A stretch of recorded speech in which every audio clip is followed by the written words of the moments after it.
And US President Donald Trump says he is considering sending a second aircraft carrier to West Asia. This comes as the US and Iran resumed negotiations last Friday in Oman. And talking to Axios, Trump said that he expects the second round of US-Iran talks to take place next week.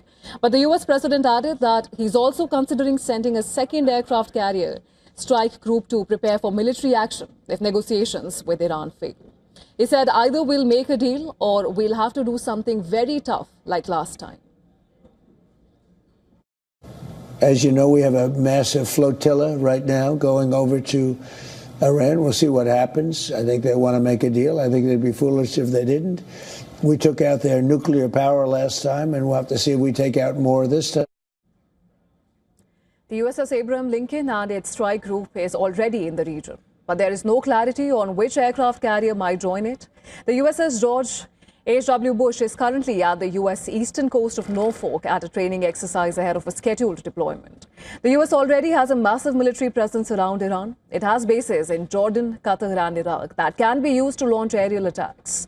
Bahrain is a center of U.S. naval power in the region, with destroyers and combat ships docked over there. Now, these existing prowess has been given a massive boost by the arrival of the USS Abraham Lincoln. Latest satellite images also show how US has been increasing readiness at its bases around Iran. A comparison of photographs in early February with those taken in January show a recent buildup of aircraft and other military equipment. At Qatar's Al Udeid, the biggest US base in the Middle East, images showed an increase in the number of aircraft, including Stratotanker and C-17s. Images also showed at least 10 Patriot missile systems mounted into mobile truck launchers. The decision to keep the Patriot missiles in mobile trucks means that they could rapidly deploy to strike or be moved defensively in case of an Iranian attack. At the Muwafaq Salti Air Base in Jordan, images from February 2nd showed at least 17 F-15E strike aircraft, 8 A-10 Thunderbolt aircraft, and C-130s and 4 unidentified helicopters.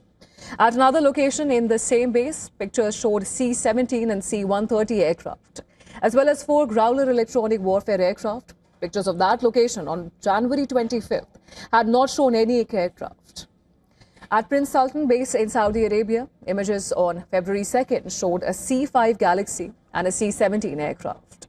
Satellite images also show more aircraft at Diego Garcia in the Indian Ocean and Dukhan Base in Oman. Now, Iran is also flexing its muscles. The Iranian naval drone carrier, Irish Shahid Bagheri, is currently at sea some 5 kilometers from Bandar Abbas. Iran has said that it will deliver a devastating response if it comes under military attack, while stressing that Iran has never ruled out diplomacy in dealing with the United States.